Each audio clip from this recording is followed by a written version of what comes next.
জরিনা পাকা ধানের খবর নেওয়ার জন্য আমরা মাঠে চলে এসেছি। এই মুহূর্তে আমরা জানবো পাকা ধানের খবর। ভাই আলহামদুলিল্লাহ ভাই, আপনি একজন সাংবাদিক হয়ে যে পাকিস্তানের খবর আপনি জানেন না, এটা তো আমার কাছে অসাধারণ বিষয় লাগে। পাকিস্তানে গত কয়েকদিন আগে 20-25টা ড্রোন পাকিস্তানে ফালাইলো, 3টা হেলিকপ্টার ফালাইলো। এই আলাতুলু হালে পাকিস্তানে ইন্ডিয়ার ড্রোন এই সেই যাবতীয় জিনিস বের ফেলাইলো। আর যুদ্ধ যুদ্ধ বিমান ফালাইলো 5টা। আমরা আপনি যে একজন সাংবাদিক হয়ে যে ও খবরটা যে জানেন না, আমি তো জিনিসটা বুঝতে পারলাম। এই মি আপনি কি কানেও শুনেন না? দৌড় মিয়া, তুমি দেখো না, আমি চোখে চোখে যে দেখি। জরিনা তুমি কালকে থেকে মাঠে মানে মাঠে ঘাটে যেখানেই তুমি আসবা।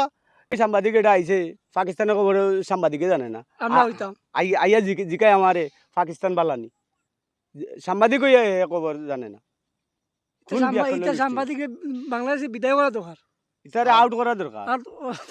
আর আমি বললাম আপনাকে যে দানের অনুভূতি কি, আপনি শুরু করলেন আরে ভাই, পাকিস্তান সম্পর্কে। পাকিস্তানের অনুমতি কি? আমি তো আপনাকে কইছি না। পাকিস্তানের অনুমতি ওই যে গত কয়েকদিন আগে 20-22টা যে ড্রোন ফালাইলো, 3টা হেলিকপ্টার ফালাইলো, আমি তো কইলাম আপনারে।